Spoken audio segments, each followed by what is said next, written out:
Well, now that we've seen a number of my Twitter DMs, it's probably time to bring everybody back in. I'm going to be just this stream is going to be a little bit messy just because I have to bring the stats over. I have them written in a different document, and some of them are from friends on Twitter who have helped me out. There's a lot of moving parts to this, and I appreciate everybody's patience. We're going to do this until it's done, and if there are snafus, then we'll just finish it out tomorrow or something. No big deal. Okay, so introducing. Hold up, let me get you guys on screen. Sometimes I have to do this weird thing where I highlight it and then unhighlight it, and it brings you up, just like that. And we're back. Welcome, Dakota and Henry, for our second block. How are you guys doing today? Well, I added some stats and video. Dakota, I am doing good right now. I'm excited to talk about he is definitely my favorite player that I've watched in this year's class, which is saying a lot given how not a lot of people know about him, even though he was arguably the best point guard in the ACC last year. My guy's Jose Alvarado. If you don't know him, I am a person that talks G League, and when it comes to the NBA draft, I try to focus more on two-way guys, UDFAs, Exhibit 10s, which is interesting thing to do in the pre-draft process, especially the pre-draft process before the early entry deadline, because there's quite a few prospects that I kind of fell in love with that I decided to go back. So yeah. Oh, you can't talk to me about that. I'm sorry. Oh. I still mourn for our boy Rocco Precaution. All right, I'm a EJ Liddell head, so. Yeah, I mean you have it in more volume. It's just the taking somebody off your board when they're a lottery pick really stings in a way that I wasn't prepared for emotionally. Karen Shannon, hurts. Romeo Weems last year. Yeah, that's unfortunately, I hope for all of us that our guys don't have the same trajectory as Romeo has in the past 12 months, but I will remain a Romeo believer until that's no longer an option, and it continues to be an option. So I continue to be a believer. It's a very efficient process. Dakota has revealed who he is going to be talking about today. Henry, yes. Do you care to talk about the surprise? Yeah. So I like how this time block worked out because we've got some sort of back-to-back undervalued ACC guards. I'm doing David Johnson. I don't think I've been shy on Twitter about how much I like David Johnson, how much I think that he's kind of an interesting case of I have my own theories that are pretty self-serving, but I think he's been kind of just heavily underscouted all the way from the mainstream to draft Twitter because hopefully this stream helps. There's a lot happening with what skills he has, his projection in the NBA that requires a little bit of creativity, but once you get there, I think makes him a very, very interesting pick, sort of in the beginning, in the middle first round for me. I think he's kind of a borderline lottery guy, but I understand that I'm also pretty influenced there by some pretty stringent ideologies I carry. So it's not for everybody there, but at the very least, just some sort of unpacking on what skills he displays and how valuable those skills are, and to what level he kind of has them makes it pretty easy, I think, in my opinion, to see him as at least a guy you take in the 20s, not this sort of, P likes to make fun of me now because it looks pretty obvious that he's probably going to fall outside into the 50s, which is kind of crazy to me. But it's not that I like to make fun of you. Let's be fair. I also really like David Johnson. It's that to give a little bit of inside baseball, tried to give Henry a platform to talk about how much he enjoyed David Johnson in his most recent piece for Pro Insight, which I think you should read. And I teed up the question perfectly by saying, who's a player who will most likely get picked after pick 45 that you think is a high upside play? And this obstinate person decided not to talk about him. He's like, oh, I actually refuse to. I actually am going to talk about, another interesting prospect in Sandro. However, I wrote that question to let him talk about David Johnson. And I felt cheated and I felt away. So I had, who's to say that this stream isn't an extended revenge for him choosing to waste my great alley-oop. Because no, you gave me some. You did tee it up for me. I did. To be fair, the criteria I selected to sort of figure out what getting picked past 45 meant was using our pal John Shepkovich's consensus big board, and DJ was 43, and it didn't work that way. And I still gave him a shout out. I said I'd talk about him if he was under 45, but he wasn't. And I'm sure that has nothing to do with the fact that you probably have him number one in your board that may or may not be a part of it. I can't deny, yeah. I'm living in denial that he's going to slip into the Grant Miller 53rd pick, but no. I'm glad that now we have a platform which we can gush appropriately about him. Yeah, and there's nothing wrong with getting drafted late. This is not me saying, if you're a late pick, it's a wrap. This is me just giving my friend an amount of guff for choosing to believe in what he believes in so strongly that he will not admit that NBA teams are potentially making a mistake by not thinking the way he does. Right. Look at that spin. Exactly. Look at that spin. I will take that. I'll take that proudly. And this is the block where I will be presenting the Moses Moody stream. Unfortunately, we're really close to the draft, and I had some specific time constraints with EYBL and the jobs that I've started, so I couldn't really bend my schedule, and other people have like lives and families and stuff and can't just spend 14 hours talking about basketball, which is I think the day that I've accidentally booked for myself. Can one of you guys tell me what Moody's true shooting percentage is?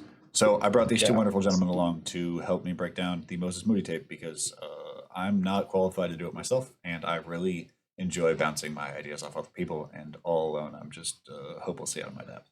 So you want Moody's true shooting? Yeah. 57. Okay, thank you. 57% and 50% effective field goal. Thank you very much. And he is listed at +8 on the wingspan. Yeah, right. It's crazy every time you hear it, but 8? Yeah. Well, measuring from without shoes. Oh, let's see. It's 7. It might be 7. It might be 8.25. I believe that's what I predicted in my original Moody piece, but. Jeez, Moody, save some wingspan for the other guys. Goodness. A lot of wingspan on that gentleman. All right, so let us open up the second of ours with one Davy Johnson. So all right, DJ time. Yeah. So what are the 5 points of evaluation or things that you're really locked in on? Actually.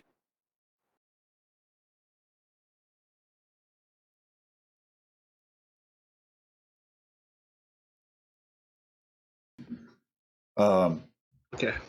Sorry about that. Had a bit of a coughing fit.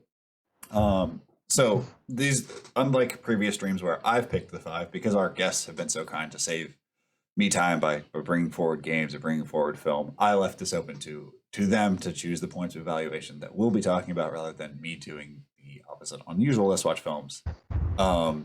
So Henry, what are the 5 that are the things that jumped out to you, or the things that you think are the fulcrums of evaluation? The 5 like most central points. I mean, it might not be like good shooting; it could be like value of dudes who are 6'5" and strong. Like what is this case dependent on? What is the swing evaluation skills? Sure. So I kind of just went less theory, more just sort of like practical. David Johnson skills I think matter most. First being kind of his ability to proactively map decisions and manipulate the game and rotations to actually get himself into those decisions. I don't know, like I kind of went through this game.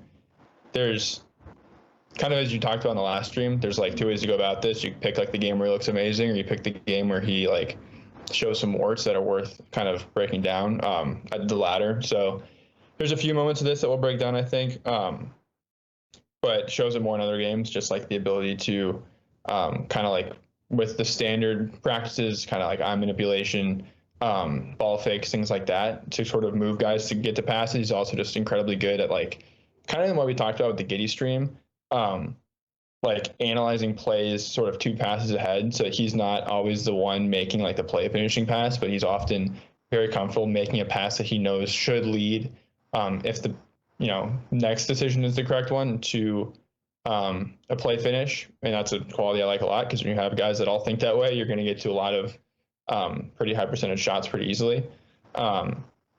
Second being, this is kind of being a negative, I guess, is him sort of letting perfect be the enemy of good when it comes to advantages. Some of it might be a little bit system based, but I do think just because he's big and not that quick and doesn't have that great of a handle, he gets himself in the classic sort of Tennessee Villanova situations where if the advantage isn't perfect, he turns into a post up or he backs it out, and just sort of like adding that second layer of reactivity and creativity will do a lot for not only his kind of scoring prowess and ability to attack closeouts, but some of that passing as well, because you'll see some clips here where he can't fully turn a corner, can't fully draw help, and then a kick out that, if he's able to completely sort of surrender that second defender, would be like a wide open corner three turns into a semi-contested corner three.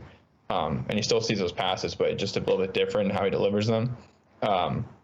Third thing is his spatial exploitation. Just like DJ, kind of in the same vein as the first point, is very good at like deciding what path is easiest for him before he makes that kind of like subsequent decision with his handle and his sort of drive. Very good at mapping the floor, seeing where space is, attacking that space, knowing that at the very least he's drawing a rotation that's sort of requires more commitment from the defense than the more basic, like kind of anti-space read would. And when I say space read, I basically mean like him taking the ball into where there is more open space, whether it be left or right. And sort of him understanding that in doing so, he gives himself more options, both as a scorer and a passer. Fourth thing is maximizing his defensive tools with his wits. It's one thing if you can, if you're a super freak athlete and you can guard the ball in spurts. But I actually find it, it's, I guess, a difference in philosophy, and there's good arguments on both sides, but I kind of have an affinity towards guys who aren't the most physically capable. Not to say that he isn't, but just he's not, Jalen Green. And yet they still make the most of their tools because they apply these sort of like very small technical micro skills that allow them to sort of enact the same outcome and preventing actions and getting stocks and whatever it may be. But they do so more so with their kind of understanding of angles and applying their movements to that, as opposed to having these crazy recovery moments. And then just basically the fifth one being like, there's some tough moments where I think he gets a little bit overwhelmed with actions and stuff off the ball because he's trying to map stuff so aggressively, and it leads to him like staring at the baseline with guys driving into his back, and just getting better at ordering responsibilities defensively is going to be big for him too. Do you think that final point is the thing that separates why teams and maybe evaluators are lower on him and you're higher? That you just take that to be less of a big deal? Yeah, I mean, I think that's part of it. I think a big part of it, honestly, is that he was, like, it's very easy from kind of a service level perspective to make the argument that David Johnson doesn't really give you anything on offense at the next level because he's not yet that great a shooter, that great an advantage creator, and the passing is, if you think he's a point guard, therefore not that useful. My argument is that he's more of a connecting wing than a point guard, and therefore it doesn't matter as much, and also by the shot quite a bit. But I do think that, yeah, there are some really tough moments, especially we'll see some in this game where like he literally gets driven into with his back facing the driver, having no acknowledgement that someone's coming at him just because. I mean, my theory, I'm curious to hear what you guys think too. My theory is that it's because he's so kind of focused on like, this is my man, this is my responsibility. That's his guy, that's his responsibility, that sometimes the main responsibility, which is stopping the drive, is what falls to the wayside. But we can break it down too when we actually get to those clips. Let's get into it. Yeah, this is, let's see. Oh, okay, so this is just like a classic. I thought it'd be a great way to start the stream. It's just like nothing happens there, and that's kind of the point. DJ beats, I believe that's DJ Stewart, to the spot on the drive, just like immediately cuts it off, uses kind of like anticipating that first step. It's not with some sort of overly aggressive physical movement. It's just like knowing that DJ wants to go left there into the middle, beating him to the left, and just making him pick up his dribble. There's just no advantage to be created there. And it's just basically because he understood what was going to happen and what the goal was and beat him to it.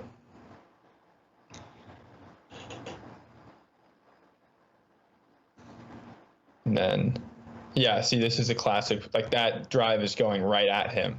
And to his credit, Matt Hurt did have 37 this game. A good Matt Hurt game. A really good Matt Hurt game. So attention, I guess, is fair. But he hasn't even, he just made his first shot a minute ago. He doesn't need to be treated like clay yet. So he peels off the screen, switches, and then turns into like a face guard one pass away on Matt Hurt, which doesn't make any sense and basically completely negates. He's lucky that the spacing was so bad it didn't matter. But like if Matt Hurt had actually cleared, there was just a completely abandoned help responsibility there. Like I think DJ Stewart might actually bounce the ball off DJ's leg there, which forced him to pick up the dribble, which is pretty bad.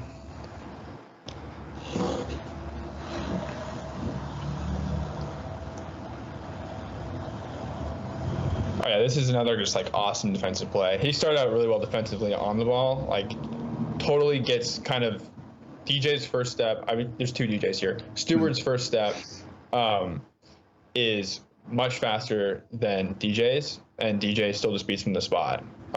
Forced the turnover with length. Yeah, we can just go back one more time.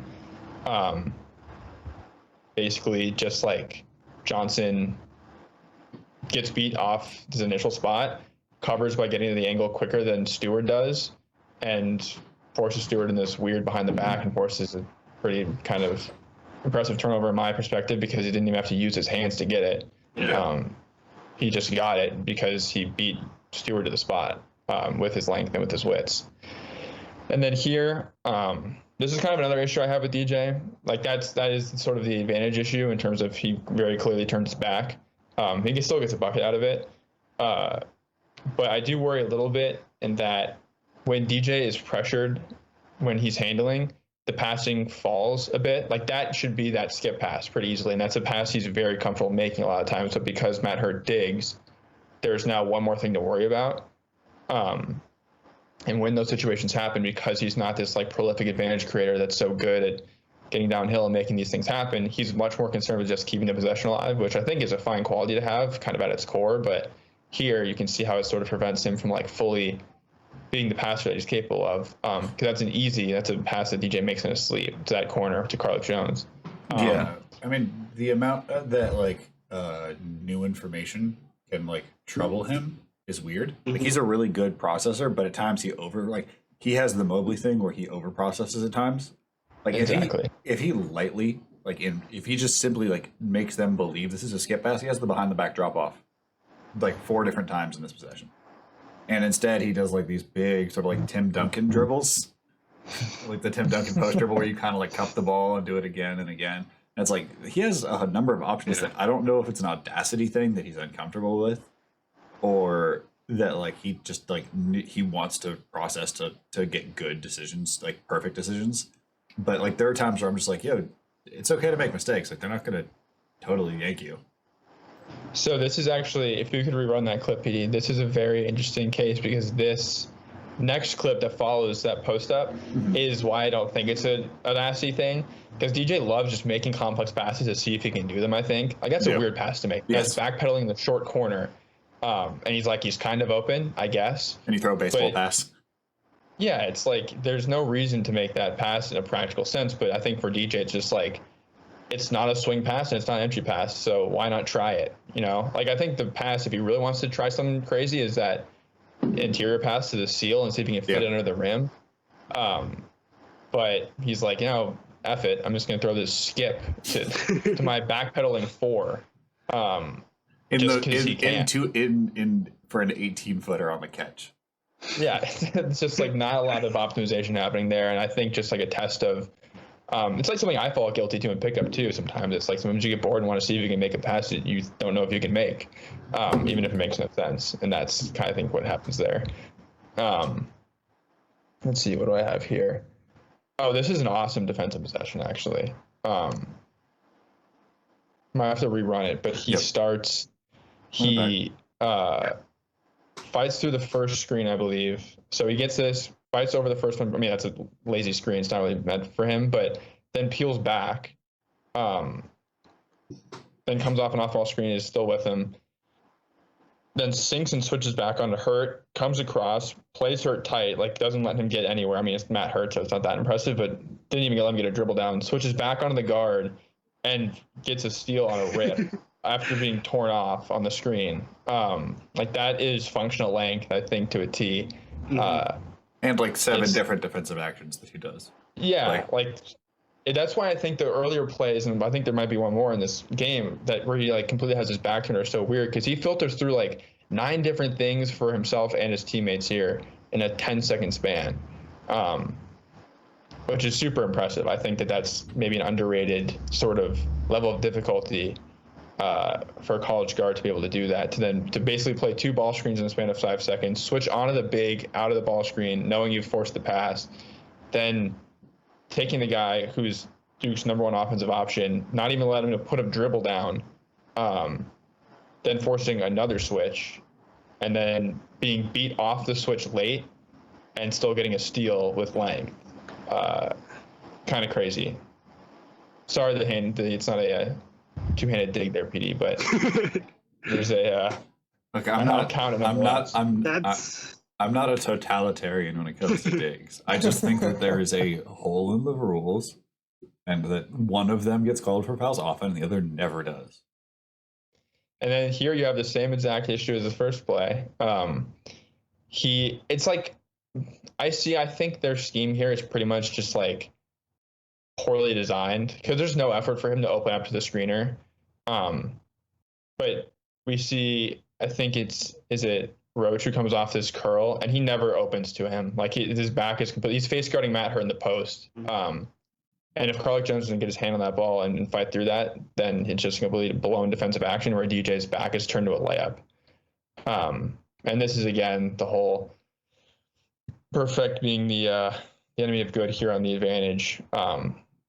He's setting a screen here, gets somewhat of a closeout, opens his hips well to get himself to the right hand. Then instead of trying to turn a corner, the second he feels contact, he goes to sort of retreat, kind of backpedaling dribble.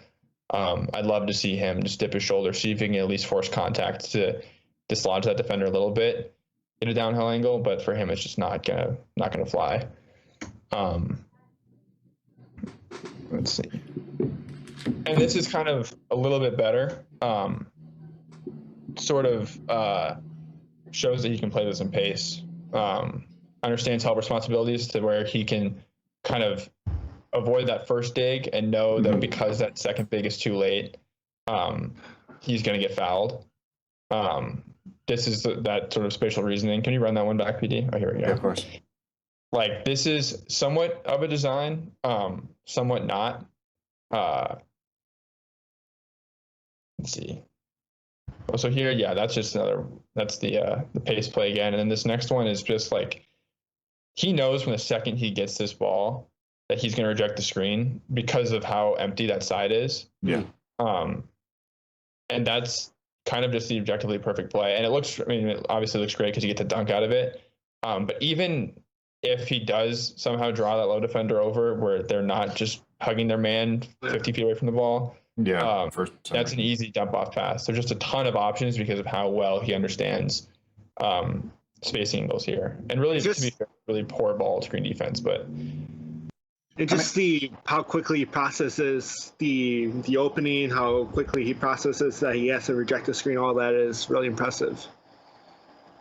Yeah, I mean, to be fair, this is about as like a parting of the Red Sea off ball as you can get.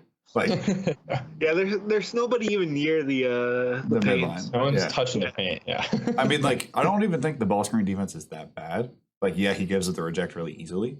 But how is he supposed to know that, like, everybody has decided to defend Klay Thompson? Like, that's not really, like, a coverage call where it's like, hey, you have nothing behind you. And, like, I understand it. It's certainly, like, a thing that happens. I'm not going to say, like, I would grade out the, sorry, I accidentally hit the wrong one. And I have to just quickly flip through. There's Hurt getting worked.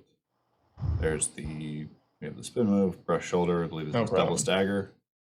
Yeah, and then now we're at the rip through. It's just like the ability of recognizing that there's no help, attacking over top. Like, this is the sort of thing that if you say, like, this is where a lot of his offensive utility is going to come from on his rookie deal, where it's like, you need to be able to find every one of these moments and hit the gas as hard as possible, because, like, he is a better athlete in big space than, like, I probably gave him credit for to start the year.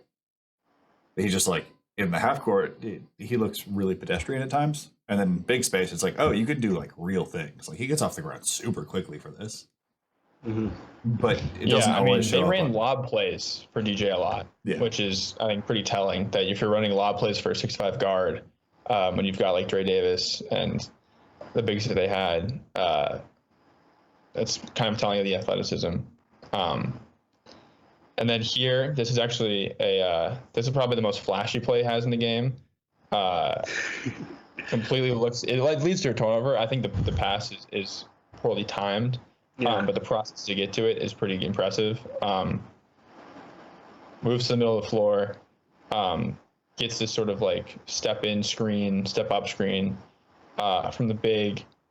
Realizes that Mark Williams hedges hard, knows that Goldwire doesn't peel back, and just completely looks off Hurt to open that pass, knowing that he can't make the pass to that corner if he wanted to, because I think Williams is too long, knowing that that's the only way he's going to get to that pass. Mm-hmm. And like I said, delivery not great, but pretty impressive to open that up for himself. And then again, just the defensive tools on display. I don't know how much. I think DJ is 6'5", Hurt is 6'9"-ish, 6'10"-ish. And they look practically the same height when the contest goes up, just because of how long DJ is and how athletic he can be. Bothers the handle, forces Hurt into the step back, and DJ is right in his eye. Hurt probably has like the hardest contest, or the hardest release to contest in NCAA last year. And that's about as good as you're going to get, basically a hand in his face. Just some more display of the functional length. And then here, this one was me. This one was me. I just wanted to note that, like, weird things do happen a lot with him. Like, I don't mean that as like a slight, but like, I think a lot of times aesthetic bias does play a huge factor in how people process connecting players. Like, if like odd things happen, like this isn't the first time the ball slips out of his hand, but just like there's times where just like it looks kind of like things just look kind of janky with him. And I feel like that is a big reason in why people are not as high on him as they are like other traditional connectors. I also thought it was really funny, and I got like 20 minutes of sleep last night. So I laughed really hard at this at 4:36 in the morning, and I thought other people would too. PD, I don't know how I can still talk after 20 minutes of sleep. I can still form sentences. I'm gonna send out the please clap meme for PD. Yeah.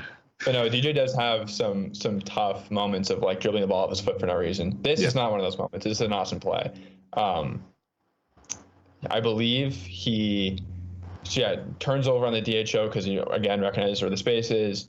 Williamson, good cut by him, and the second DJ sees him, the ball's out of his hands. Like that is a kind of an underrated micro skill for DJ. Is just his like quickness on his releases and as a passer.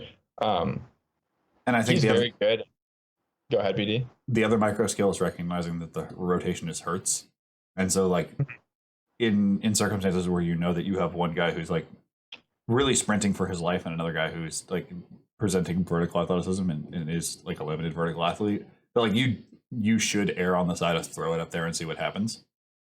And I feel like he recognizes that, like, in this chain of rotations, like, yeah, you have 5 like sprinting down, but the real responsibility, like, is Hurt helping over to prevent the lob, and it's just like, all right, let's go see what happens here. And there, for the times where he felt like, yes, he does have a lot of like I wouldn't say board passing, but like puzzle passing, where he's trying to just see if a pass can fit a particular location. There are also times where he feels pretty conservative, and to see moments like this where he gets downhill and then also throws it up when he recognizes advantage from a bad help rotation is really positive for indicators. Yeah, and then again, sort of an interesting little indicator here. Talk about puzzle passes. 85% of guards, the first big pass here is back to the inbounder once you get the double from the inbounder's defender. And he says, actually, I'm just going to throw this like baseball overhead hook pass to the middle of the court and see what happens. And he fits it right where it has to go. It's not a clean catch. He could have let him a touch more, but if yeah, that's and if that, a little more air under it. But like, if that's the nitpick you have for a 6'5" guard in a coffin corner against a double, who's also retreating, like you're picking a very specific nit. I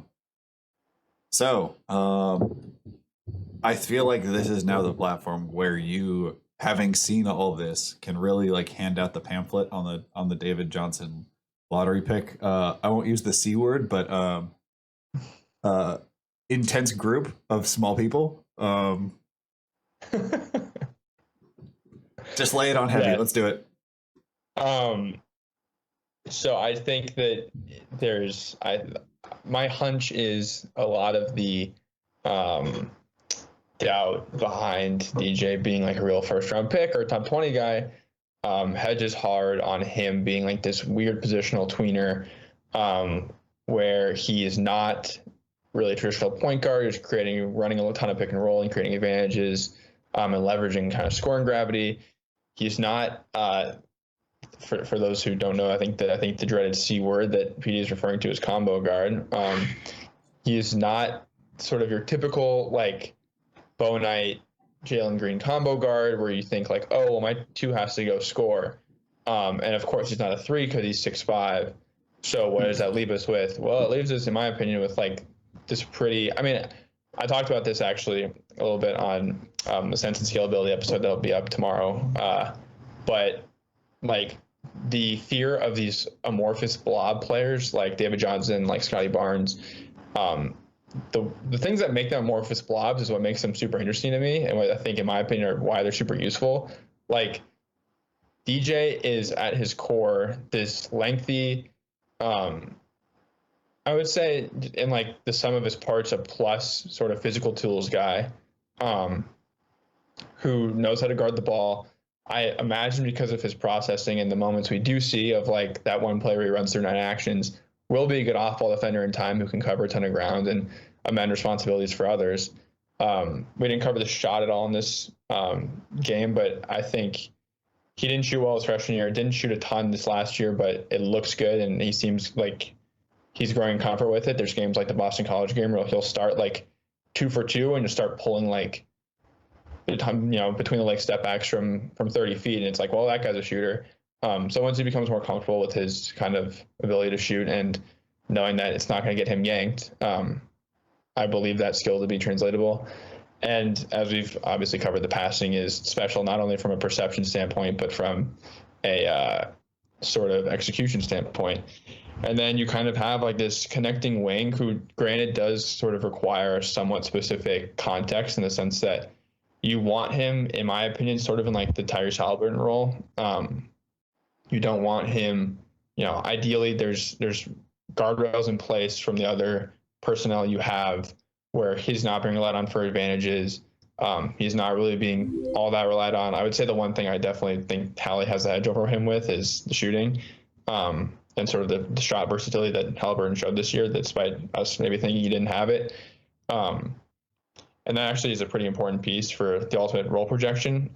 But I do think that there is a really unique scenario in which DJ is put in like the point guard, quote unquote point guard role in an offense where there's already bigger initiators in place. So he's sort of the point guard by like size quota, but not actually tasked with point guard responsibilities. He's all of a sudden he's like tasked with wing responsibilities in terms of skills he's asked to show, but he's not asked to sort of guard up positions. And that role, I think, is he's exceptionally useful in for his ability to sort of connect plays and create events offensively that are sort of not out of nothing, but somewhat kind of, are more creative solutions than the average guy is going to provide for you. When things get stagnant for a team like, the Celtics, who have those two sort of offensive hubs, but they're both pretty young and have their limitations, that's like a really nice sort of grease to have on the lineup. So that's my pitch. Happy to answer for any misgivings I may have given in it, but I think that's why I'm so sold on him being worthy of kind of that back end lottery pick. Dakota, where do you fall on the spectrum? You have to choose. Are you in or out of the David Johnson lottery? Oh, we're in. On the lottery. You didn't finish your. You were in. I didn't even get there. You were already so in. I thought you were talking about David Johnson as a concept, as a basketball prospect, not lottery. That's a lot. You caught me. Yeah, it's legally binding. We have it it's on video. I'm really sorry. So I think I'm more amenable to it. I think that the guardrails are, of course, the most important thing for me. I think that I've been pretty open about the fact that like there's not a meaningful difference from like 15 to 45 this year. And that like if you told me that like Jason Preston went like 18th, I can see a like very reasonable case for doing so. If you told me he went 47th, I would see a very reasonable case for doing so as well. Like it just depends on the organization, it depends on the infrastructure available to them. That being said, like the shooting is really going to be the swing skill early. Like again, we can say that for everybody who's not like a top 5 pick, who doesn't have overwhelming tools. Is like, yeah, the shooting is going to be important. It's like, yeah, basketball is about putting the basketball in the basket hole. Like it is very much the mission of the game. But I think you're right in identifying that like the reason that Halley's specific flaws weren't exposed as much is that like teams really had to close out insanely hard and insanely deep. And figuring out how David Johnson is going to create a similar gravity, whether it's with giving him, catches on the move all the time, whether it's, figuring out a way of targeting fourth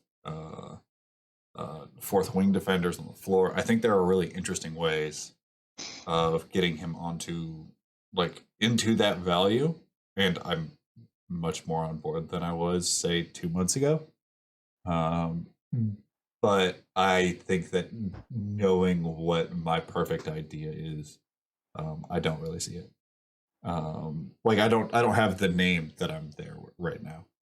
And again, it's probably because my brain is made of mush. But there is not like a name in neon lights. The chat is saying get him to the Clippers, which is probably as close to a neon light situation as possible. I can't even see the chat. That's hilarious. There's also multiple shout outs to the former school of Baron Davis. Real heads know. And its various alumnus. So, are we good to move on to Georgia Tech and New York City legend Jose Alvarado? Yes. Yeah, let's do it. Jose Alvarado. Okay. Yes. Okay. So, give me the 5 key things about Jose Alvarado. All right, 5 key things about Jose. I haven't really thought this out, but just yeah, I missed 20 minutes of sleep. But I guess first off, just the sheer energy that he plays with on both ends and how he's able to combine energy with just standout basketball IQ. I'm gonna be talking about his work, off and on ball on both ends of the court. But number 2, just his ability to utilize that intensity, that energy on the defensive end, his recognition when it comes to defending, numerous positions. He's a 6-foot guard, but I've seen when I, watched a film of him, a few months ago, saw multiple instances where he was running, in a low post, which is insane, coming from a guy that's 6 foot, 170.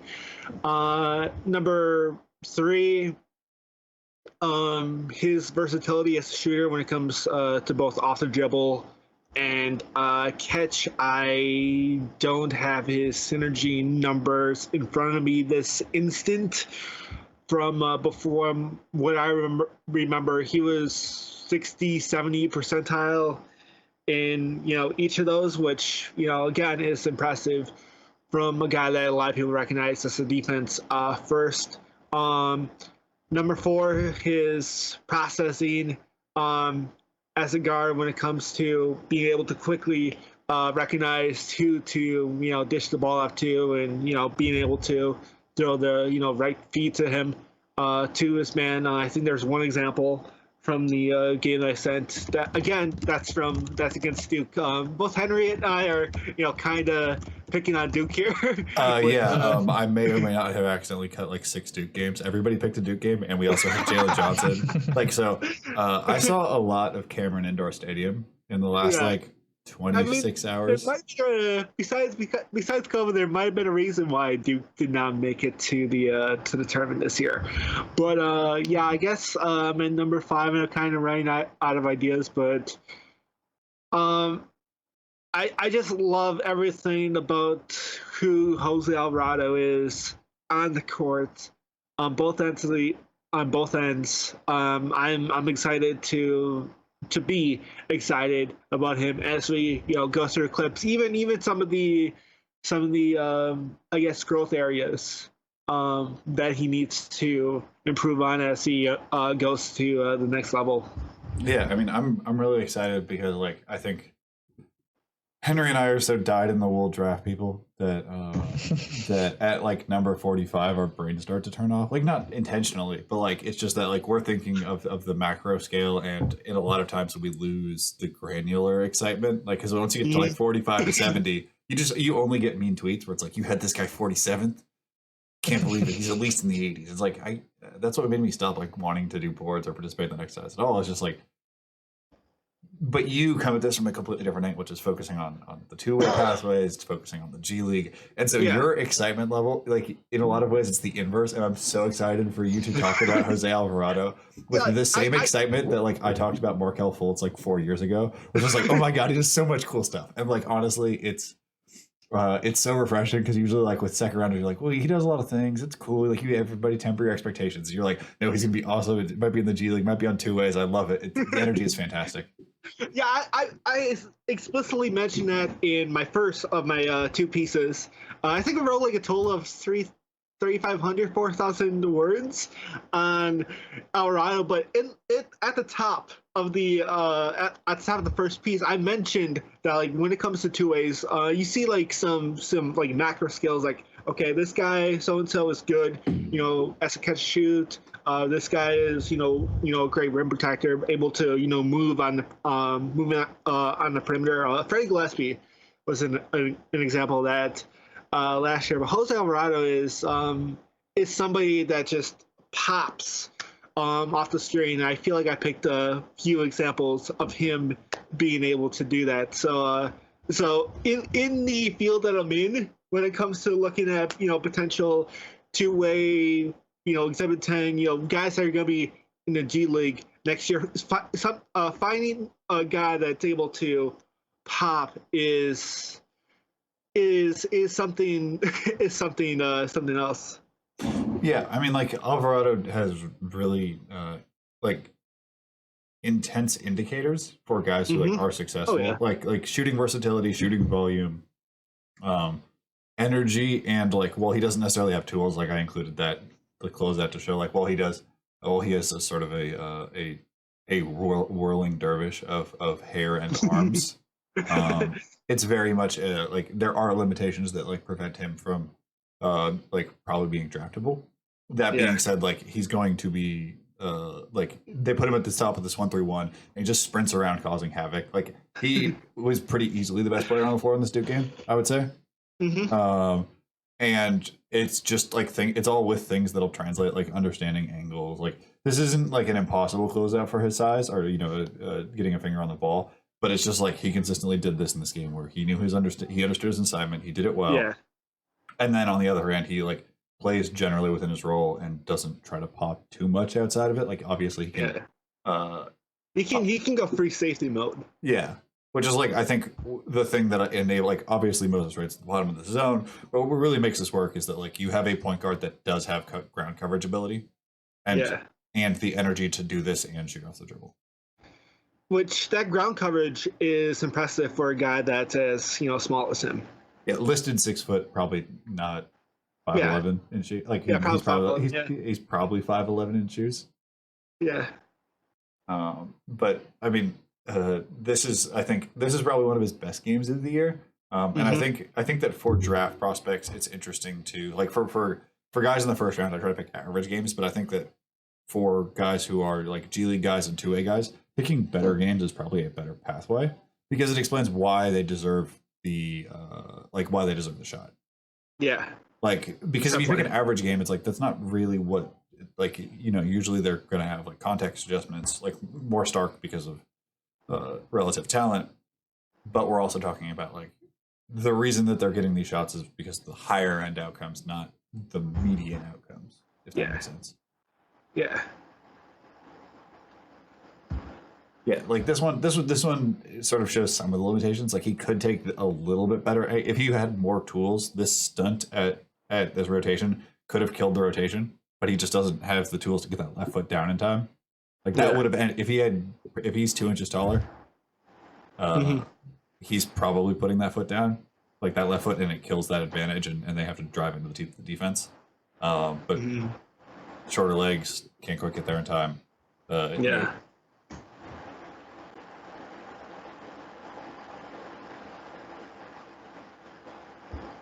I also just love that, like it's a thing that doesn't always have great results, but anytime you have a point guard miss a layup and then immediately go and press bigs for like anybody who like, it's just like, oh no, you thought it was over.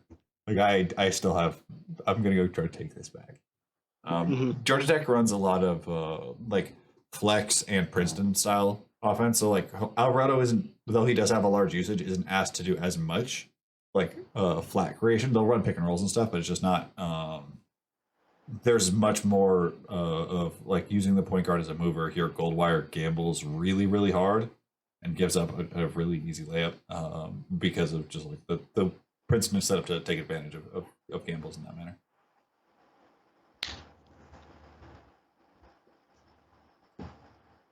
There we go, downhill, nice little 2-piece. Hurt doesn't close out. Like the energy. The sideburns are nice. Like we can all agree with it. The sideburns that's a strong look. That's an insane look. Yeah. So, and the face shield. So like here we see like Hurt is a good proxy, I'd say, for like many G League power forwards and sizes and explosiveness, and like that's just he's going to require a certain gravity because like he is very capable of getting this ball out of his hands quickly, and with great efficiency. Like that's a very smooth jumper. And it's just not fair to Hurt how, along with the fact that Alvarado is probably 5'11", he gets low on that on the dribble move. So, and the small little step back there, that was just a great move from Alvarado and absolutely unfair for Hurt. Yeah, that's a tough one to defend. Here we get like some of the defensive limitations. Like he really wants to like mix up these. He has the ability to time up these digs, but he's just not going to. If this is a lob, he's not getting that. Yeah. And that's what like I think that if you're watching this from an NBA perspective, you're like, man, if he was a little bit bigger, it's like but he has so many interesting skills, and that's what makes him like the perfect G League 2-way guy because you can get real value out of these skills if they reach a high threshold. Mm-hmm. Or he could just be like a EuroLeague hurricane like Shane Larkin. Yeah, this is definitely a set play right here, but just a great lob pass. Yeah, I mean, the location doesn't get easier because of the set play. Like, you still have to put it there. Yeah. His handle is a little bit like funky. He gets low, but like there are leaks out of it. Yeah, I think I picked a play that we'll be seeing later where he loses control of the ball. But yeah, he does get extremely low, which obviously, like I said with the hurt play, can be an advantage because there aren't many players that can go as low as him when Alvarado goes low. But yeah, I do agree with you there that it is funky. Jose Alvarado is a funky player, and that's why I like him. Sometimes he need a little funk in basketball. Yeah. Also, this is for the good hurt game that we just saw against Louisville. This was not a good hurt game defensively. No. As a former Matthew Hurt large stockholder, this one is a tough one. His freshman synergy profile is so insane. I also like on the play that you show right here. I like the little step up on the drop that Alvarado uses to kind of shake him up and then create a clear path to finish with its right. This is definitely a thing that he's practiced because they obviously play out of the pin post so much in Princeton, and he's just murdered the freshmen with this. Like every time a new freshman comes in and they run they run like a chin set. It's like, oh yeah, the first week I'm getting them on the weak side blitz every single time. Rondo screen, they go back rescreen again. Like he's much more comfortable in this kind of. Like he's comfortable in that bigger space, and as things collapse while he is low, he just can't keep the same speed. And there's just there's leaks in his handle. I spent my weekend watching Case and Wallace, who has I think some of the same issues where when people really climb in, you can get him in the middle of his moves because he can kind of just struggle to like sell and keep people off balance full time. He's better at attacking like singular moments of defensive lapses rather than like shifting you 3 or 4 times to keep you off balance. Yeah. And I kind of want to see that play over again, but the defense quickly collapsed on Alvarado, and there was really nowhere for him to go in that. Like what? There's 4 defenders right around him. Yeah, I mean, but the thing is, they're all kind of stunting. Like, if he changes a direction or if he holds for a moment, like at least one on the weak side will clear, and the strong side shooter will most likely return. Mm-hmm. So, like, I like the screen ideas, but they go under, and there's not a punishment for them going under. Like, anytime as a smaller guard, if people go under on screens, they have to pay a price, and usually he just shoots out of it. But on this particular instance, he went to the teeth of the defense and exposed a little bit of the handle issues. So yeah, I mean, I feel like we've covered a lot.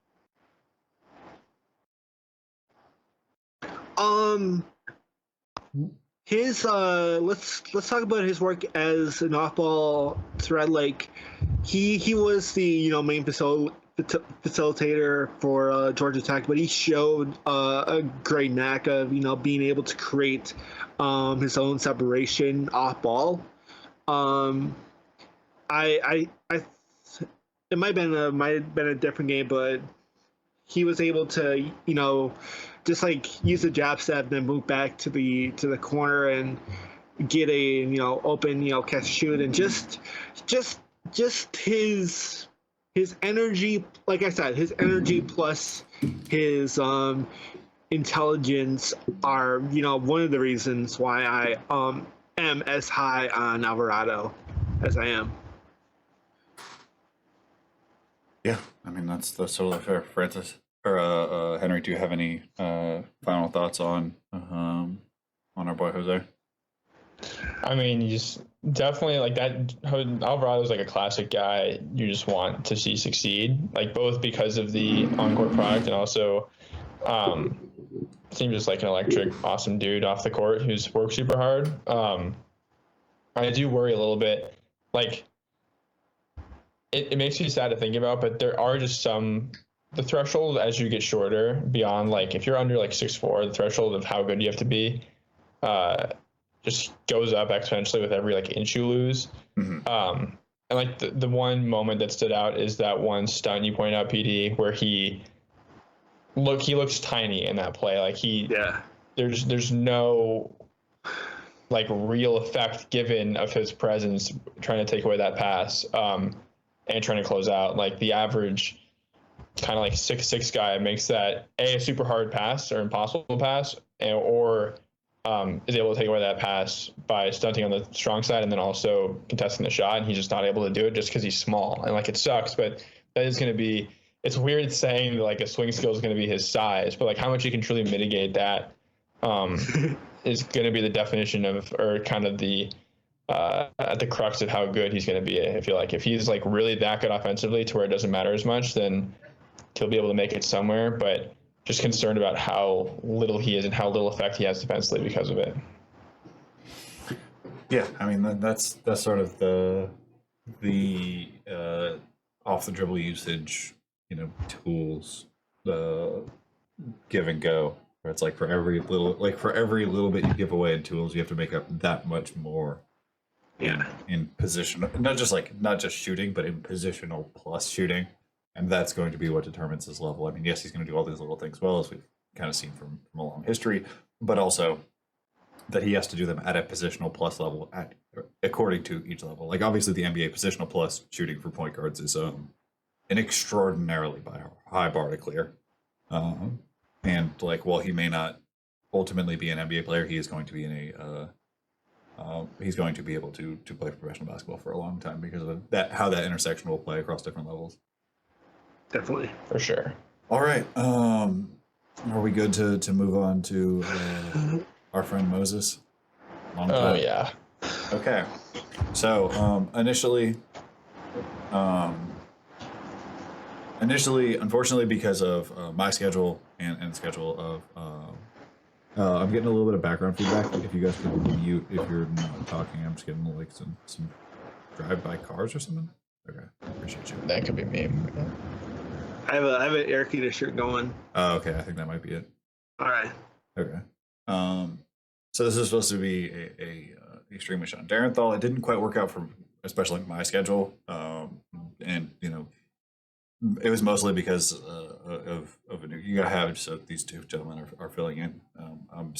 Me and Sean are still going to figure out something that works for both of our schedules. Unfortunately, the draft is like a number of hours away. I am currently choosing to not think about because it makes me nervous and panic. And so, well, that's eventually something that's going to happen. For right now, these two gentlemen will be filling in, and I really appreciate them doing so because this is a topic. This is a number of really fun topics. Okay. Can I just point out something funny that sleep deprived PD kind of now talks like Obama with the little pauses right there. Well, that's not. I'm going to try very hard to avoid that now. Let it be clear. We're here to talk about Moses Moody. So, the first major concern, or the first, I think, I'm thinking of these as like the hinge points for evaluating Moses Moody. And the first one is how likely you believe it to be to unlock his finishing tools. Moses Moody has a huge wingspan. Actually, let me figure out which one of these is Moses Moody. Johnson. I think it's yeah. Okay, this is Moody. He has like a +8 1/4 wingspan, but he at times struggles to finish the rim. He's strong, but he's not like burly. He has long strides, but he's not necessarily explosive. He has length finishes, but he wouldn't necessarily say he has craft. And so for him, he has the makings of a good finisher, but he's not currently one. At least not according to like what the imagination would be for a player. Just if you wrote down everything he is on a piece of paper, and the pathways to unlocking that are really important. The second one is anti-fragile shot preparation. My long-term concern with Moody has been his balance. He is a player who is illustrious with his ability to collect 4-point plays because he does always seem to be on the brink of falling over. The downside is that his shot preparation can be messy, and his messiness causes more misses than I think his form and his indicators would suggest. So, getting a shot preparation that is cleaner and that isn't as susceptible to weird passes, to arrhythmic footwork patterns, to the weird adjustments necessary to be a high level shooter, which flows nicely into number 3, which is the consequences of imbalance. Like, there are a lot of ways we're not having good balance. It's better than it used to be. Like, Moody used to fall over on catch and shoot jumpers, or like land to the point where he was falling over, and that imbalance rings throughout his game. And I think while it's better, there's still ways to go on it, and figuring out how you personally feel about NBA teams and private physical development to solve these and to iron out the consequences. Number 4 is pretty similar to number 1, which is reliable self-creation pathways, which is like, so if you have Moses Moody, and we all agree he's sort of this like low usage wing who can shoot at I would say a positional plus level, who has a lot of defensive versatility, and like, how do you get him to easy looks by himself? And I think that there's a number of different skill trees you could go down. I think that there's always like the Chris Middleton, like tough mid-range, high release point pathway. You could see him as a guy who adds flexibility, adds more balance skills, adds better proprioception, and learns self-creation off the bounce. I think that there's a version that becomes much more athletic. But there are questions on how the best version of Moses Moody has some part of self-creation. And then the last one is optimal defensive usage. And I struggled with the phrasing on this a little bit, partially because like I don't really know what the term for it is, which is like, we think of offensive usage and offensive usage allocation like as pretty easy terms to understand. That like, you want a player taking, if they're a shooter, they want 40% of their shots to be threes and 20% to be free throws. Maybe 15% of their shots come out of isolation. Like, we have a general understanding of shooting diet and usage diet, but we don't necessarily think of the inverse of building coverage usages. How often do you want this player guarding ones? How often do you want this player guarding strong twos? How often do you want them as the weak side free safety? How often do you want them to be the weak side rim protector in a coverage? And I think with Moody, because he does have so many kind of unconnected defensive skills, like there's a lot of ways to build it into a unique constellation. And to do so, you're going to have a theory of his defensive usage and where you believe most of his top 3 allocations in a defensive coverage package is. And to me, this is what makes him the most interesting guy in this class defensively, because like, I think Scotty Barnes and Garuba has some pretty clear ways to use them. Evan Mobley, has multiple, but they're not disconnected in the way that Moody's could be. Like, if you told me that peak Moses Moody defended like pure ones, I could believe you, because he has the length and like there's enough of the movement skills that like there's a pathway to development there. If you told me that he strictly defended like strong 4s, like his best usage was like using his length and his core to fluster the handle of guys who like maybe don't really have it like that from a flexibility perspective, like I totally believe you there. And asking a coaching staff what the best usage for him is maybe my favorite question in the draft, as we are this close. Does any of this ring out for you guys, or is any of this questions that you've thought about, or things that you may even have answers to? Yeah, I mean, the big thing that stood out to me, or I guess the biggest question for me with Moody, has been the number 4, reliable self-creation pathways. I think we'll probably break this down pretty well in the stream, but there's both indicators of him being able to like add some creativity with how he gets to a shot, which would be huge. I think footwork, or maybe footwork's too broad a term, like the ability to learn creation sort of hacks in terms of creating space is, I think, a little easier to add than we give credit for in evaluation sometimes.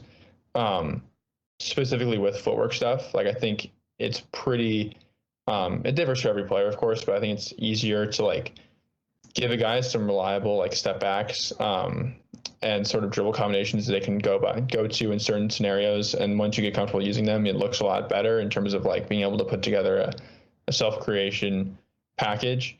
But I've sort of cooled a little bit on, if you had asked me in like March or February, I would have been like, yeah, Moody's kind of the perfect bet to be like without a doubt a reliable starter. And then there's multiple ways he becomes much more than that. I have cooled on that a little bit.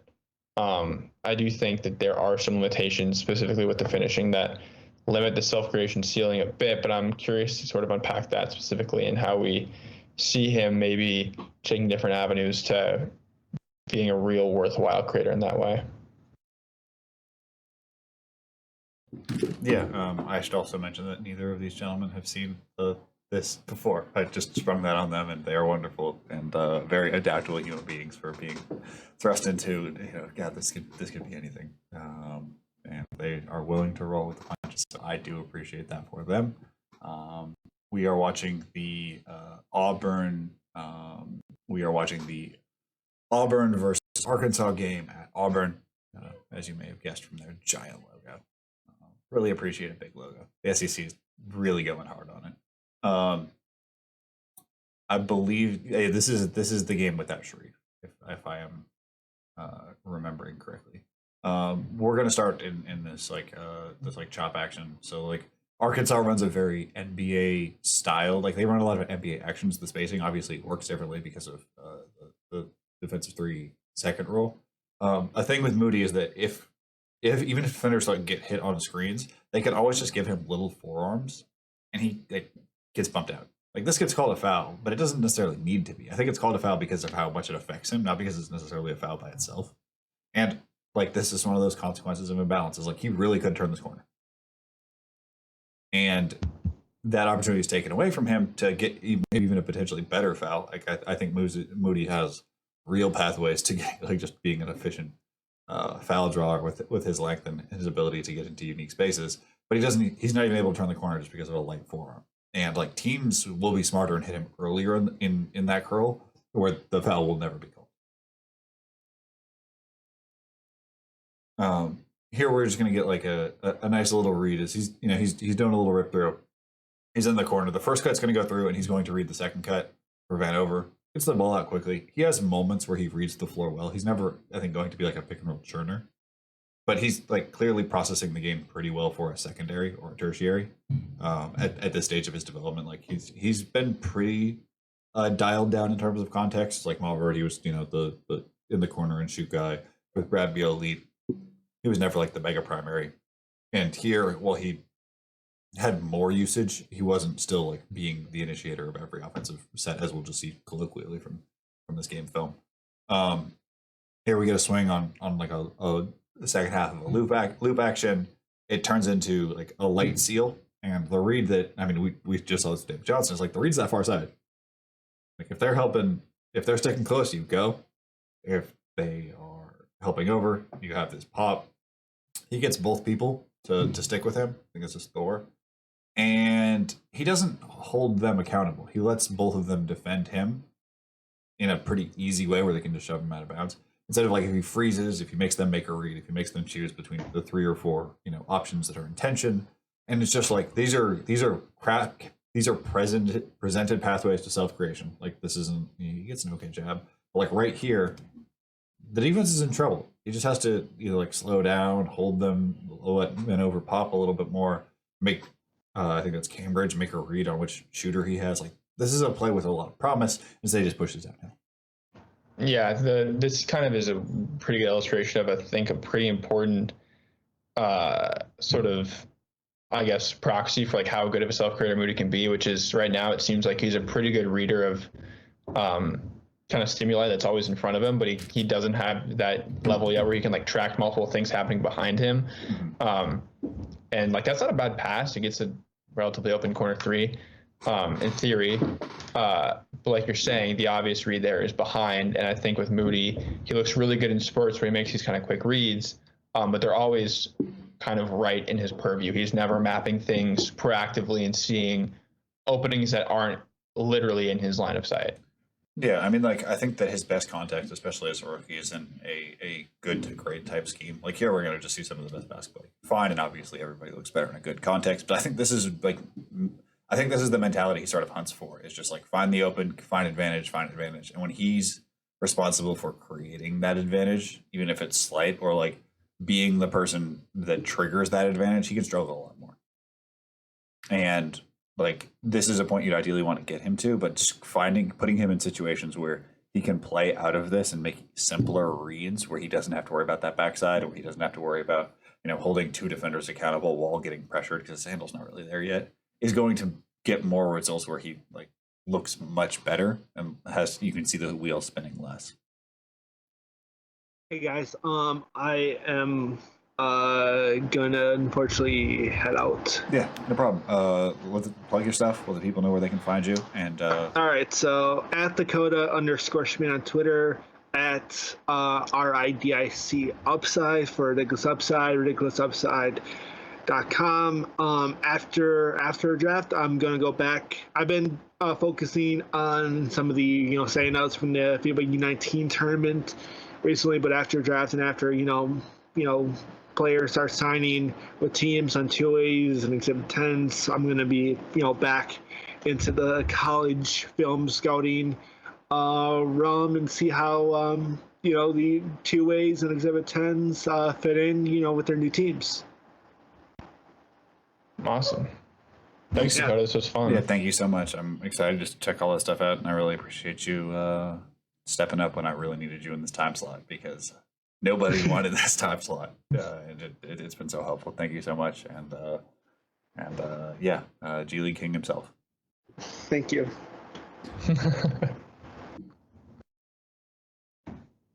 All right, Moody time. It looks like you're stuck with me. All right, so just jump ahead. I don't think you can do any more good to great stuff. Defensively, he's kind of weird because like he thrives off digs. He's, I think, more comfortable as a off-ball defender than an on-ball defender, but I think his best outcomes are as an on-ball defender. Do you fundamentally disagree with that? No, I don't. I think it's interesting. I mean, a big kind of weird point for Moody is the length is great, but one problem with it is his, like kind of as you talked about with that one forearm that got him off the screen, he is imbalanced, which is something I worry about a little bit more with his on-ball application, at least immediately. But I do think that there are. I guess my question for you then is, and this is getting super meta. I mean, maybe I answer in discussion, but like, what do you see as the strength of most teams right now in terms of what they need more, like an elite sort of off-ball guy or sort of just a prominent on-ball one? I mean, I think that he's going to be, his easiest threshold is guarding wings, and like I think that a strategy that is going to be more and more successful as the years come is putting like overqualified defenders on secondaries and then allowing defenses to load up on primaries. I think this is sort of the idea that people attempted again on Trae Young. They just didn't do it particularly well. And so like I think that that's going to be a long-term need, is to get guys who are like primary quality, but like maybe don't have the tools to hang with like Braun or Trae, and just like throwing them at the second best and trying to gain a defensive advantage that way. The shot itself is kind of weird because like the bounce comes through, like his feet are a little bit close. I don't think it's that fundamentally wonky. The upper body looks great. But every time he shoots, there's some splay from his feet, his hips turn. Like he doesn't have great power generation for a guy who's as big as he is. I like fundamentally believe in him to be a shooter, and kind of always have. But like it's just hard not to notice like little things. Like I mean his follow through looks great. But just like the legs are always a little bit funny, and that funniness is going to impact his versatility a little bit if it's not able to get fixed. I don't think it's like a huge caveat, but it's something that like I would ideally like him to go to a place that has probably a little more of a track record with sorting out bodies. Preferably tall, skinny, but like also tall, skinny's been the NBA's forte for a decade. They've really been able to figure out hamstrings and lower backs and core stability. And it's also like it's not that his shooting style doesn't have precedent for really succeeding in the league. Like Brogdon's release looks basically the same. Super tight feet. He has a leg splay. He has a tilt. And Brogdon has a chop. Like, I think that like it also looks funny, and I think that funniness also like hurt him coming out of Virginia, because people are like, well, Virginia usually produces these guys with like, textbook jumpers, just like the prettiest things you can ever see. And the fact that his is a little bit odd, and there's always going to be that bias from traditional scouts who just want a jumper that goes as well as like, looks like a dream. Yeah, I'm not worried too much about the feet. I actually think the feet might, in some ways, maybe not add versatility, but at least he's comfortable launching from inopportune positions. And he's able to square the upper body in a way that doesn't always have to be in touch with the lower body. That is a little bit encouraging. I actually don't mind it at all.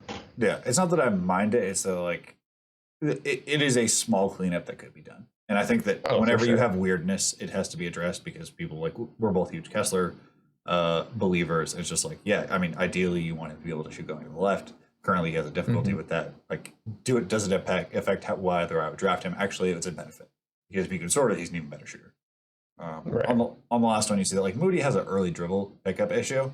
He just isn't comfortable driving into tight spaces. He'll like early kill quite often, to the point that like he just avoids the potential turnover of driving into space.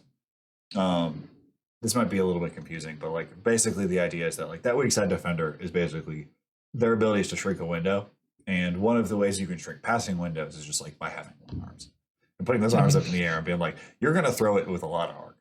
Like, you're going to have to drop this in, and the longer you drop it in, the less rigor is demanded of the weak side defender. Like, this seems like pretty simple physics, but we forget that like you can make the weak side guys job easier, and this is what when we ask about like, would you rather have an on-ball guy or an off-ball guy? It's like, well, which one do you think it's harder to find? A guy who can put pressure on primaries, or a guy who can clean up from pressure primaries? Right. That's it is an interesting thing that I don't really have an answer for, but this is in some ways kind of our little it's an allude to our little debate about whose responsibility it is in drop coverage. Is like, not in the sense that it is obviously a one-on-one translation, but the job of the on-ball guy isn't just stopping the guy with the ball, because like inherently that's what you're trying to do, but it's also it allows for kind of an increased pressure off the ball as well, and making that pass harder, like we just pointed out, is as on the on-ball guys, it is the off-ball guy, even though that's quote unquote an off-ball responsibility once the ball gets passed.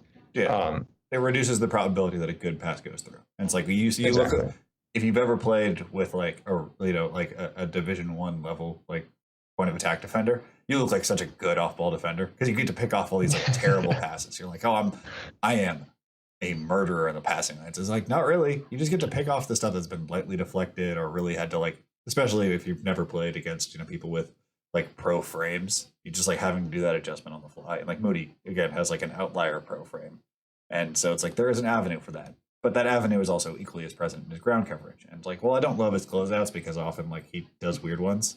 It's a balance. Like, the balance makes him do like these really choppy closeouts. I don't think it's a technique thing. I don't think, like, I'm not a believer in there being a closeout technique. I just mean like sometimes it looks like he couldn't change direction if he needed to. I'm a big believer in an effective closeout is the one that prepares you for what happens next. Like, if you do that by speed skating, if you do that by chopping feet, if you do that by just running and stopping, if you're athletic enough to do that. But with Moody, he doesn't ever look like he would be prepared if there's like a hard sidestep. That being said, like when he puts his arm up, like, man, he really disrupts shots. Like, this gets made. It's crazy how high his hand is there. Yeah. That's like, crazy. It is very much a lot. And speaking to that, like, the NBA is really good at finding difficult angles for like diagonal help. Like, here, this is a post entry because it's kind of the easiest example. But like, Jay Crowder has to help all the way over, and he's worried about a big, and he has to make contact with both and prevent that lob angle. And like, that's a really tough angle. Here we have Bridges doing, sort of the same thing, but it's to a roller. It's like, that's an extremely tough angle because you do have the responsibility.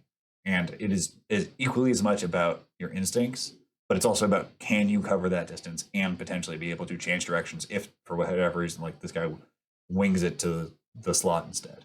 Like the amount of difficulty and how pressurized those rolls are like, it's not that there's one correct answer. I love this play call. This like inverted pocket corner flare that they run. It's like it's a brush screen for Vanover. And then it's really just a way of getting a zone buster for Moody in the corner.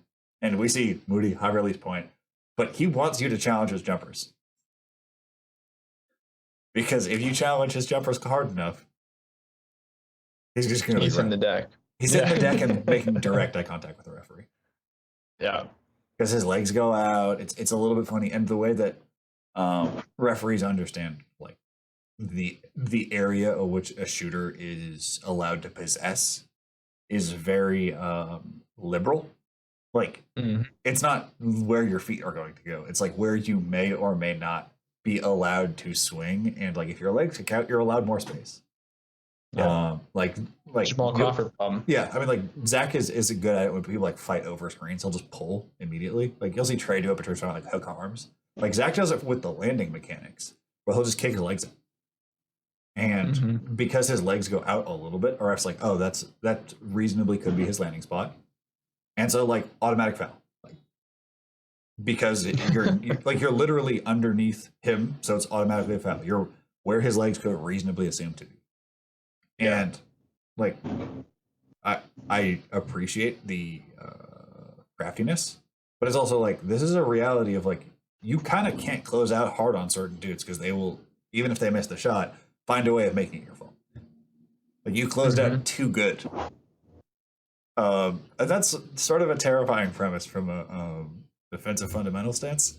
It's like, what exactly are you supposed to do if like if Moody gets to a really good shooter level, do you run hard at him knowing that he's going to fall and crumple and then probably get a call because it looks like that was his space? Yeah, I mean the best solution to this, like in theory and kind of in personal practice, has been like a shitty solution, which is the like flyby hand in the face, kind of like stick it out, pull it back, which isn't a real closeout. And it's like super hard to sort of find another solution that works. But yeah, being able to sort of make every closeout a foul is a great way to avoid getting closed out on in a really effective way. Yeah, it's like, oh yeah, I like usually closeouts are the safe space where you just don't pick up fouls because I mean nothing will get you subbed faster in basketball. Right. I've been subbed out more on fouling 3-point shooters than I have on techs.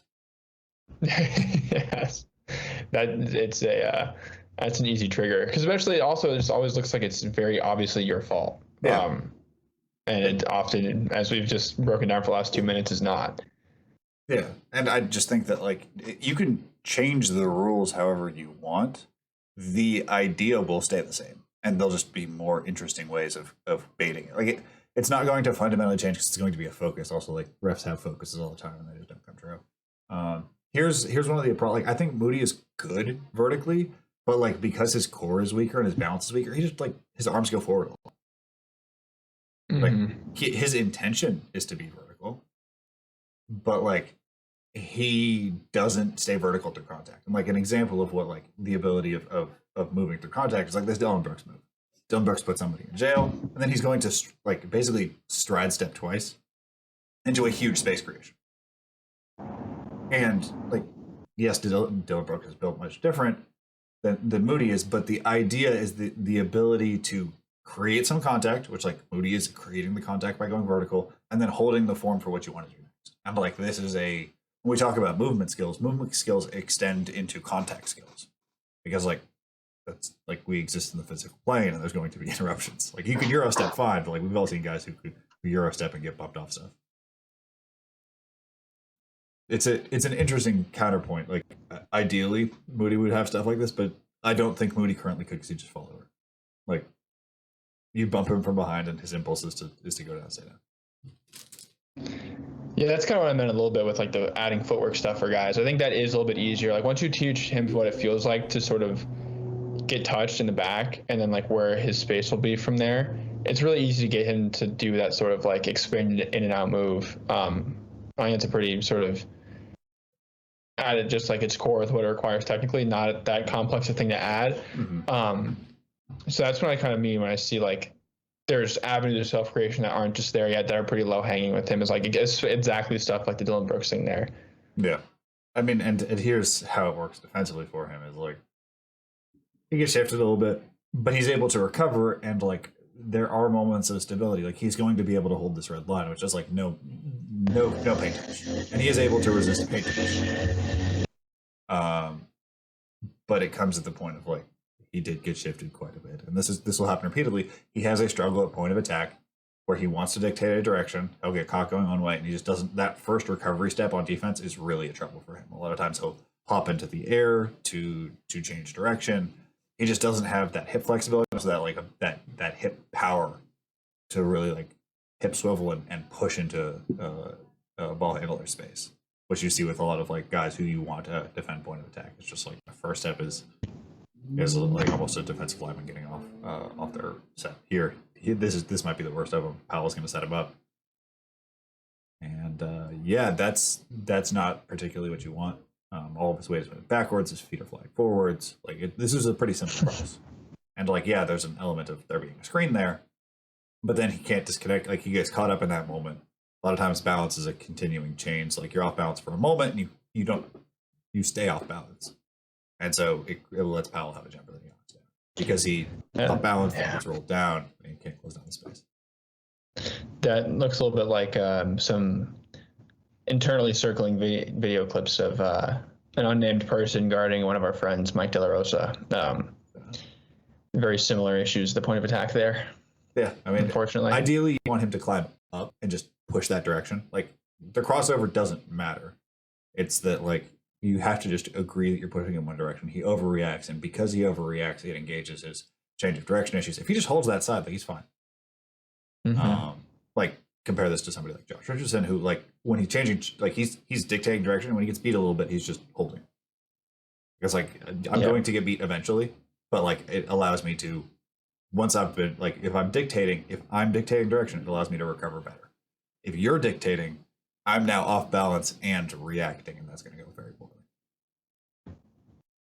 Very much so. Yeah. When you can dictate how your body's going to be aligned to an offensive player, even if there's too much space given, or whether the too much space is given at the point of kind of the catch or later in the handle, you're still probably better off creating kind of an optimal outcome in terms of the contest you're able to create or the shot you're generating.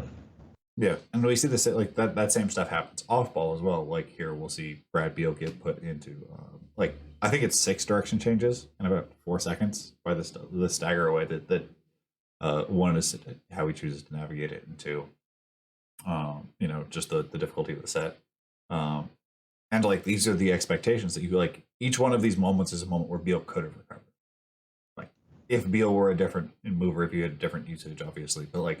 Just each one of those is an opportunity, and with the way that Moody moves currently, there's not a guarantee that he has this usage type because he's not able to close down these spaces with powerful single strides and retain by staying or regain from disadvantage to advantage or to neutral by just like eating that space, holding that space, and not being off balance.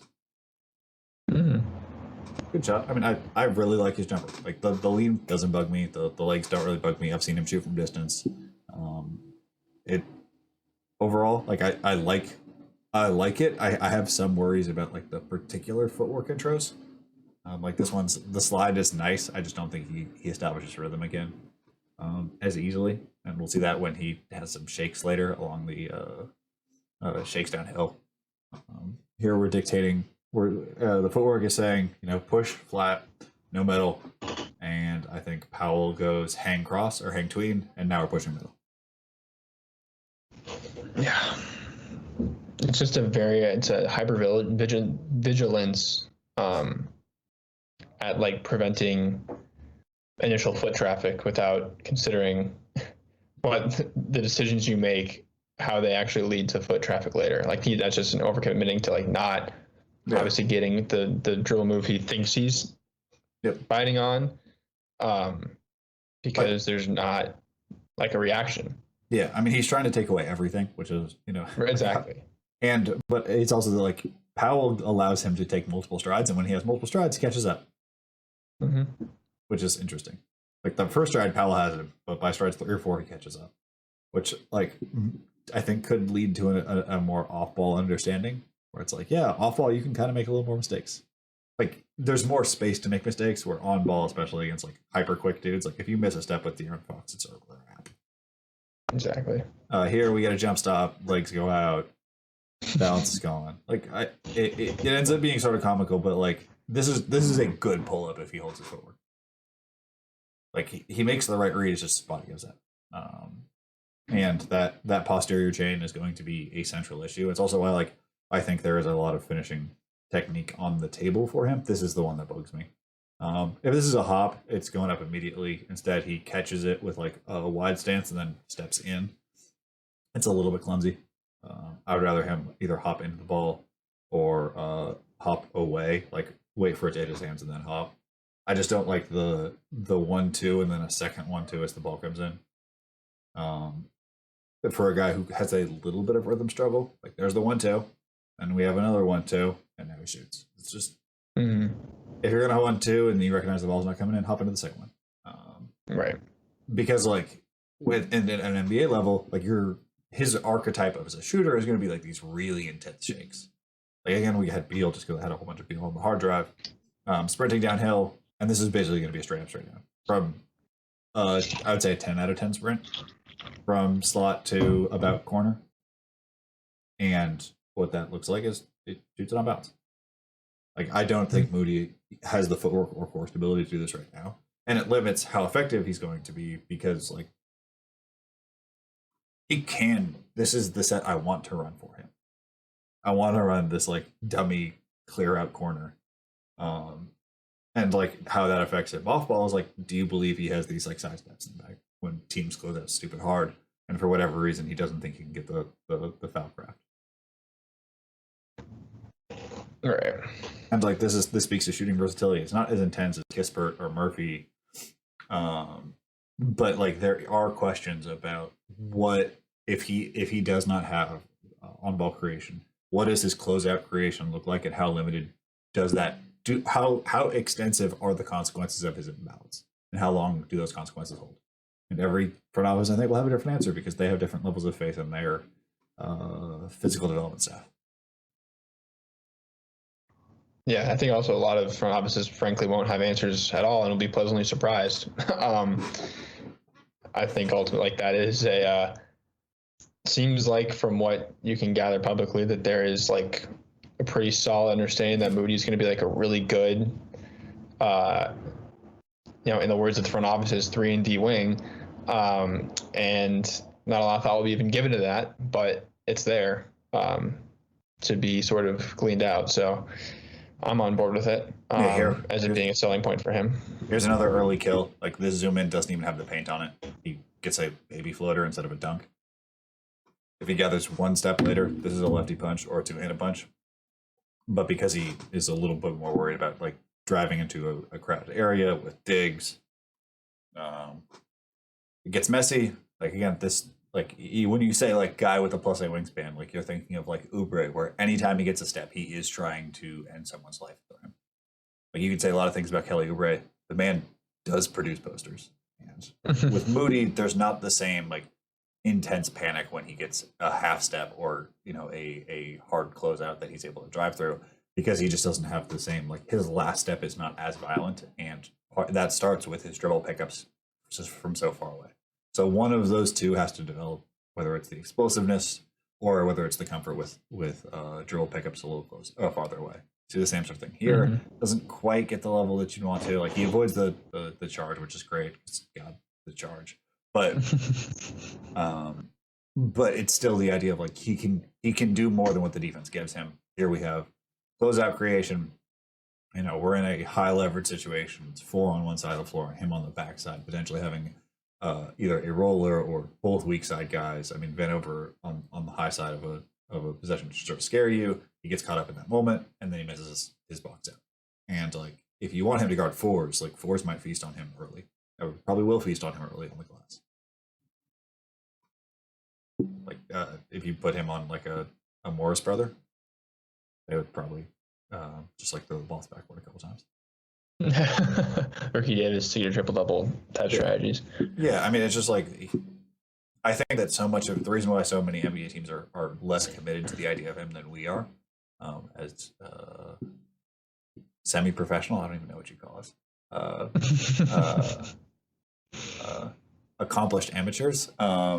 Is that like I think that we are more willing to go through like the initial ugliness, where like teams are like, what does he do right now? Because like the ideal version of this is like the ability to hunt these moments. The idea of like, I'm in a high leverage situation, you're in danger.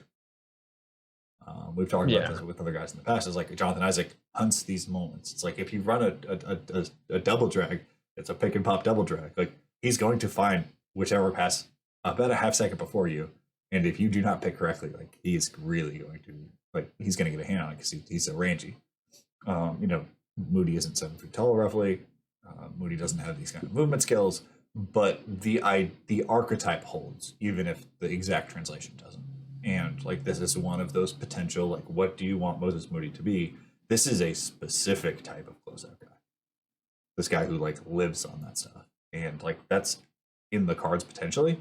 I don't know if it's super likely, but it's one of the potential roles you could train, towards him. Here he steps up. Here he steps up instead of step sideways. If you're going to be a 4, you do have to have the same like rim protection fundamentals. Stepping up is widely considered no.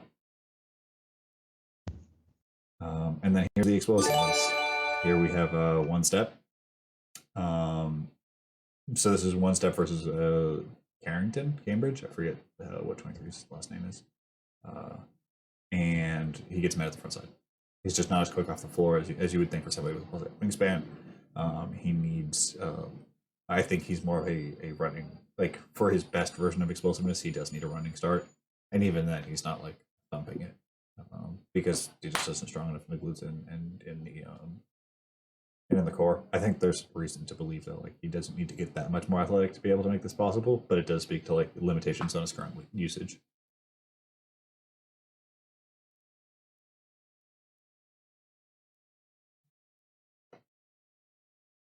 Auburn was really fun to watch. I will say that. One of my favorite watches this year. Even like with Powell, with Thor, we talked about this earlier. I prefer a dead floater. You instead of jumping towards where the big is, just kill your footwork, kill your forward momentum, take the floater at the SEC logo. Instead he runs a little bit closer and he allows a contest. Not everybody feels the same way. It's just that when you see these giant patches of nothing, just hang out there. Just hang out in that logo. Yeah, I think it depends how big you are too. Like I would be fine with Moody trying the more aggressive option here, like he does. But generally, like don't make the shot harder than it has to be. If you pull earlier, you give yourself more options just because there's more space. Yeah. And more options is something that Moses could definitely benefit from, especially early on. So, I agree with you there that's probably the optimal sort of shot that should be hunted there. Not the. I think it's hard for guys too that like especially our wings to like conceptualize that not everything has to be a rim attempt or a 3. Not even from like the analytics perspective, but just like feels like if you get run off the line, you're getting in the rim, and the sort of in between game isn't really ingrained in like something that should be considered for you yet. But once you teach it, it's pretty. I think it's a pretty easy thing to change. Yeah.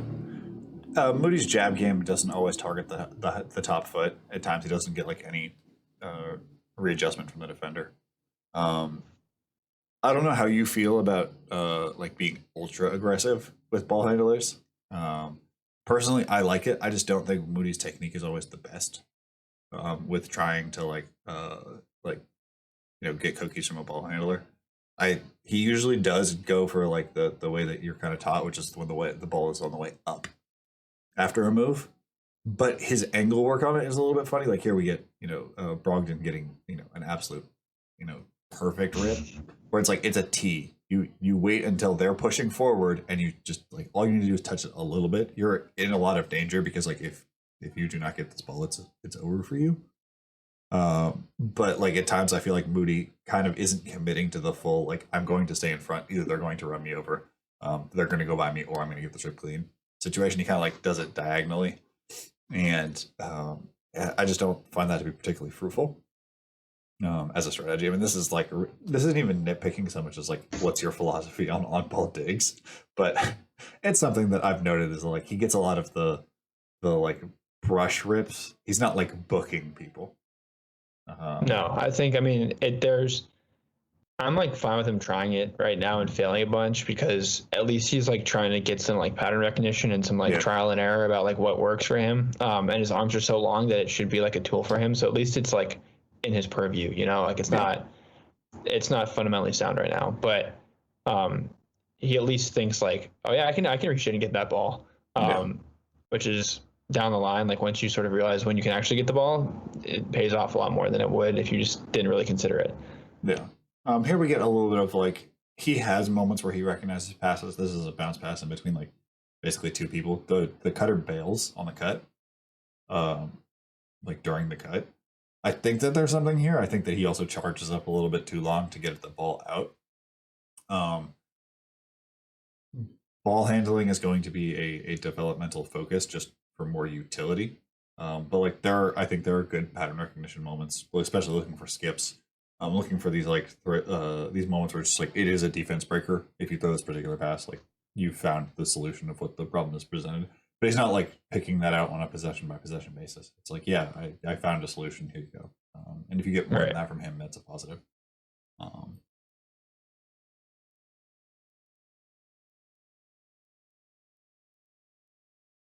Not a good screensaver. It's a thing I have to notice about everybody. If you get into that first or second step, he'll do the same thing like Zaire and a lot of other skinny guys do, where they just back up and try to go again. He's not like wired to like go try to break you down off the dribble a bunch, so he'll like reset and kick it out to somebody. It just leads to possessions where like he had a little bit of advantage and then just like nothing happens. Good gravity off ball, but like I think for him it's not about like creating advantage or even seizing advantage, or not even like recognizing advantage. I think he understands when he has advantage, just like seizing it at times. It's just not something he's currently strong enough or quick enough for. Right. That's a pretty big deal, I think. Yeah. For him moving forward. Going back to that self-creation stuff. Like he just got to find a way that he feels good about, whether it be with physicality or there's a million ways to do it. Everyone has like their own flavor about what feels best. But like a way to take an advantage and keep it, adding something that he likes to do is going to be pretty big. Yeah. I mean, I think that like here, I would have liked to sidestep, to be honest, going towards the middle. He does a good job of taking, the one dribble 18-footer. It's just that like you see that there's more options, around the horn, whether it's for him or for other people. At times it could feel like he has a little bit of panic to him when he has to make like these under pressure decisions, but big time. It just feels like he's rushed. Panic's probably too charged a word. And then here was like the same sort of idea where it's like he has these two very different responsibilities and he has to pick between them. He has to his responsibility is to duck in front of the big. His responsibility is also to cover Thor on the weak side. And a lot of guys will sit in the middle. And I think the correct thing to do is to fight for the big. Recognize that if they throw a terrible pass, you can get to it. If they throw an okay pass, it's an X out, and then you fight all the way across the corner, and then the big will return to the big. Again, it's important to note that he comes from like the Montfort tradition, so like defensive rotations are pretty hard coded to him, and it'll be interesting to see if he goes to like a worse situation, how much of that like is culturally instilled, and how much of that is just like a contextual thing, or it's like, yeah, I make these reads because like it's being asked of me, or it's like, no, this is like what I'm hardwired to do. And seeing guys who are hardwired to make good reads on like bad defensive teams is always an interesting watch. Yeah, I'm sure teams like value the fact that he's not, I mean, hardwired maybe, but like he just think that's like what's supposed to happen. Like any coach who gets told like, aren't I supposed to be here? And you're right. Is like a huge plus. Like I think that's honestly a big sell for Moody and why he's kind of viewed similarly to the from like the mainstream kind of like intel guys, and why by proxy teams as he is with like the draft owner community is because of that. Like guys I think watch him, like old college coaches who are now scouts watch him and are like, oh my god, he knows what he's doing. He's refreshing in the modern college game. Like that's a big I think trigger point for guys who like him. Yeah, I mean, it's really hard to overstate how much coaches like knowing that you have like an adult on the floor defensively. Who, like understands what to do, knows timing, knows like not to do too much sometimes. Just like generally can play that role. Like that's if you can get that from a rookie, like you're gonna make a lot of coaches' lives easier, especially on bad teams. Exactly. Instinctive cutter, just like hands aren't always great, and like this should be a dunk, and it ends up just not being one. Partially because he drops it, but also like I don't know he would have got that clean on a reverse if he had covered with me. Here we get a step up on the flat side. They're gonna push it down, and Moses has the responsibility on Thor, and the popper, and you can see he's pushing towards the baseline. He gets jabbed, and I'm pretty sure he's going to flip his feet and give up the other way. Something that I wish he could get other defenders to do. But then he also has moments where he's we've seen past 3 possessions against Thor specifically. I think it's because Thor doesn't really have the handle to bother him. Like he wants to climb into Thor. He knows that Thor's more vulnerable perimeter target, which is why I feel pretty good with him guarding stretch fours that were previously threes that kind of were played on the floor because they're shooting, but not because they're ball handling. Is a pretty easy cover for him initially because it'll also allow him to do some of that roaming stuff if that's the role you see for him, or just adding to defensive solidity as a general concept. And I think if he can do that as a rookie, that's a really good rookie year. Definitely, yeah. And then this is sort of my dream for what I would like him to do on ball.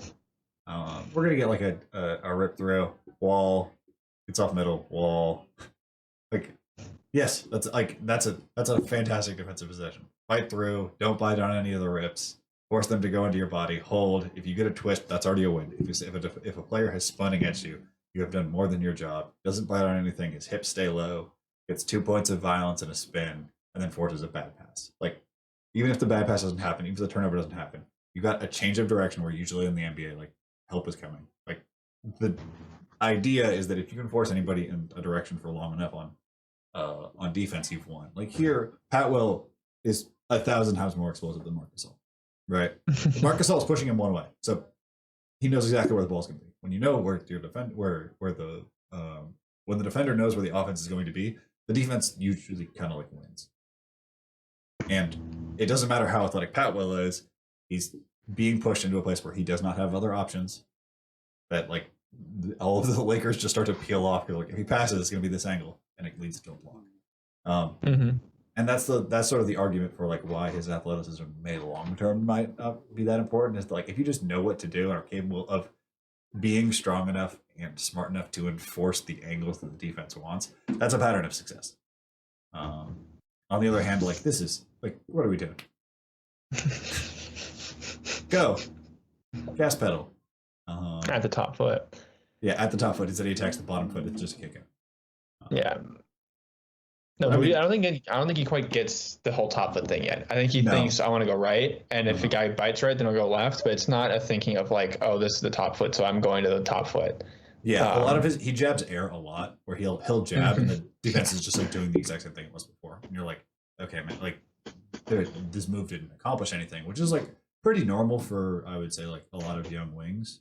Because they're just taught to jab. It's not there's not really an explanation of why you jab. But it's often a failure of teaching. Oftentimes, just nobody ever sat that down. It's just what are you jabbing at? Right. And this is sort of I love him as this if he is an all four and he can just find ball handlers, put an arm out where he doesn't have to try to book people, just push them directions. That is a player that will return you. That was this plus shooting is why a year and a half ago I was yeah, Moses Moody's probably a top 7 player. So yeah, just to run through this real quick because we're a little bit over time. Unlocking finishing tools. I feel we both landed on the fact that going early, getting some rips, understanding which foot to jab at. Anti-fragile shot preparation. I feel this is more of a B thing than a U thing. It's just eliminating the excess feet if you're going to have some. If you do have rhythm issues, just getting established feet is going to be big. Sorry, replayed. Consequences of imbalance. We see that pretty pervasively through his whole game, especially in his handle at which defenders he can really which defensive assignments he can do on a possession by possession basis. Reliable self-creation pathways kind of touched on. And then optimal defensive usage. I am going to need to ask you, as a rookie, how would you allocate Moses Moody's defensive assignments? I mean, In an optimal the setting. cop out. Yeah, I was gonna say the cop out answers depend on the setting.